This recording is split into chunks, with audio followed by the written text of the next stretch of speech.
नमस्कार बंधुरा आज के आबार एक नतून रेसिपि निये चले एसेछि। आज के आमार रेसिपि होच्छे आलू पटल दिए चिंगड़ी माछेर डालना बा कषा। तो आज के आलू पटल दिए चिंगड़ी माछेर कषाटा किभाबे बानाबो चलुन एकबार देखिए दिई। नमस्कार बंधुरा, आमी सुजाता, आपनादेरके सुजातास किचेने अनेक अनेक स्वागत। पटल चिंगड़ी बानानोर जोन्नो प्रथमे आमी एखाने कड़ाइये किछुटा तेल दिए दिচ্ছি। এখানে আমি চিংড়ি মাছ নিয়েছি 250 গ্রাম। এর মধ্যে নুন হলুদ মাখিয়ে নেব।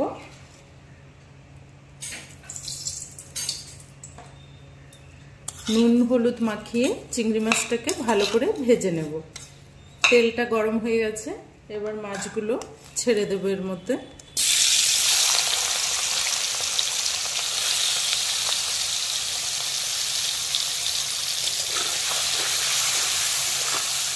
মাছগুলোকে ভালো করে লাল লাল করে ভেজে নেব। চিংড়ি মাছটাকে ভালো করে ভেজে নিয়েছি, এবার উঠিয়ে নেব। মাছগুলো সব ভালো করে ভাজা হয়ে গেছে, এবার এই তেলের মধ্যে ভেজে নেব পটলগুলো।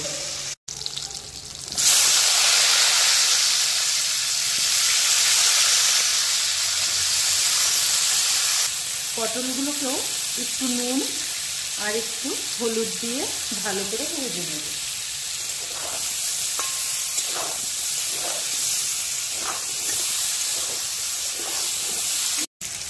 পটলগুলো সুন্দর মতো ভাজা হয়ে গেছে, এবার পটলগুলো তুলে নেব।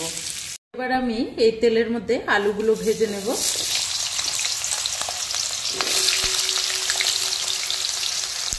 অল্প করে নুন দিয়ে দিচ্ছি আর একটু করে হলুদ দিয়ে দেব।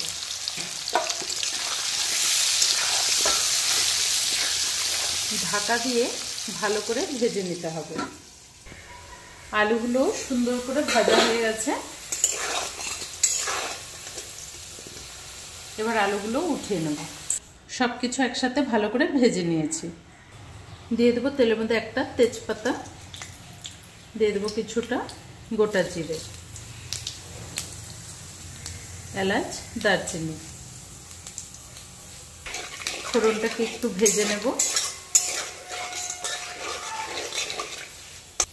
দিয়ে দেবো একটা পেঁয়াজ কুচি।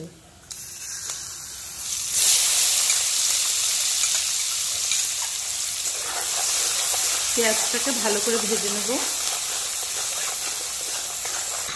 পেঁয়াজটাকে সুন্দর মতো ভালো করে ভেজে নিয়েছি।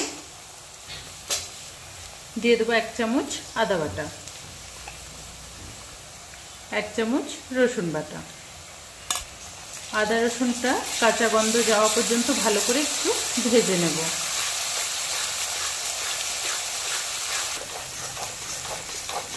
ভালো করে ভেজে নিয়েছি, আদা রসুনের কাঁচা গন্ধটাও চলে গেছে।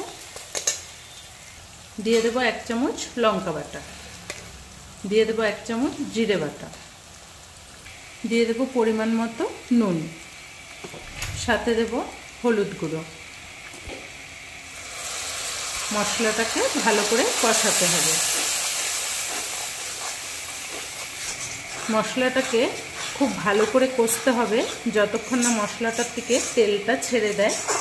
একটু ঢাকা দিয়ে দিয়ে ভালো করে কষে নেব। মশলাটা ভালো করে কষে নিয়েছি, মশলাটার থেকে তেলটাও ছেড়ে গেছে। এবার দিয়ে দেবো এর মধ্যে একটা টমেটো পেস্ট করা।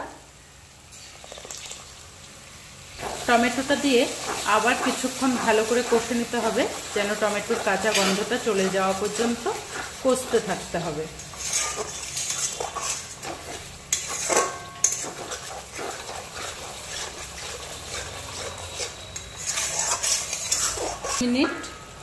দু মিনিট আবার ঢাকা দিয়ে ভালো করে কষে নেব। টমেটোটা দেওয়ার পরে ভালো করে ঢেকে ঢেকে 1-2 বার করে নেড়ে নিয়েছি। সুন্দর মতো তেলটা ছেড়ে গেছে। এবার এর মধ্যে দিয়ে দেব ভেজে রাখা আলু। আলুটা দিয়ে সুন্দর মতো আরও কিছুক্ষণ কষতে থাকবো, মশলার সাথে যেন আলুটা সুন্দর মতো সেদ্ধ হয়ে যায়। আরও কিছুক্ষণ কিন্তু ঢেকে রাখবো। আলু দিয়ে আরও কিছুক্ষণ ঢেকে রেখেছিলাম। মশলার সাথে আলুটাও সুন্দর মতো কষে যাচ্ছে। কিছুক্ষণ আলুর সাথে কষে নিয়েছি। এবার দিয়ে দেব ভেজে রাখা চিংড়ি মাছ। চিংড়ি মাছ দিয়ে আরও কিছুক্ষণ মশলার সাথে কষে নেব। আরও কিছুক্ষণ ঢাকা দিয়ে রাখবো। আলুর সাথে আলু চিংড়ি মশলার সাথে ভালো করে কষিয়ে নিয়েছি। তো সুন্দর মতো কষা হয়ে গেছে। এবার আমি দিয়ে দেব ভেজে রাখা পটল। পটলটা আগে দিলে একদম গলে যেত, তো খেতে ভালো লাগে না, তো একদম লাস্টে দিলাম। তো মশলার সাথে কষতে কষতে আলু সুন্দর মতো সেদ্ধ হয়ে গেছে।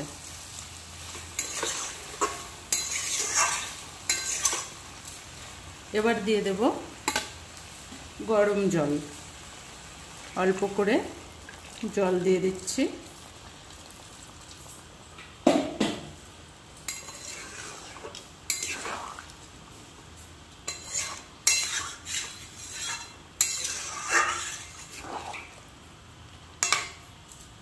এবার আবার 2 মিনিট সুন্দর মতো ঢাকা দিয়ে রাখবো, ঝোলটা যেন সুন্দর মতো ফুটে যায়। পটল দিয়ে জলটা দেওয়ার পরে সুন্দর করে ফুটিয়ে নিয়েছি।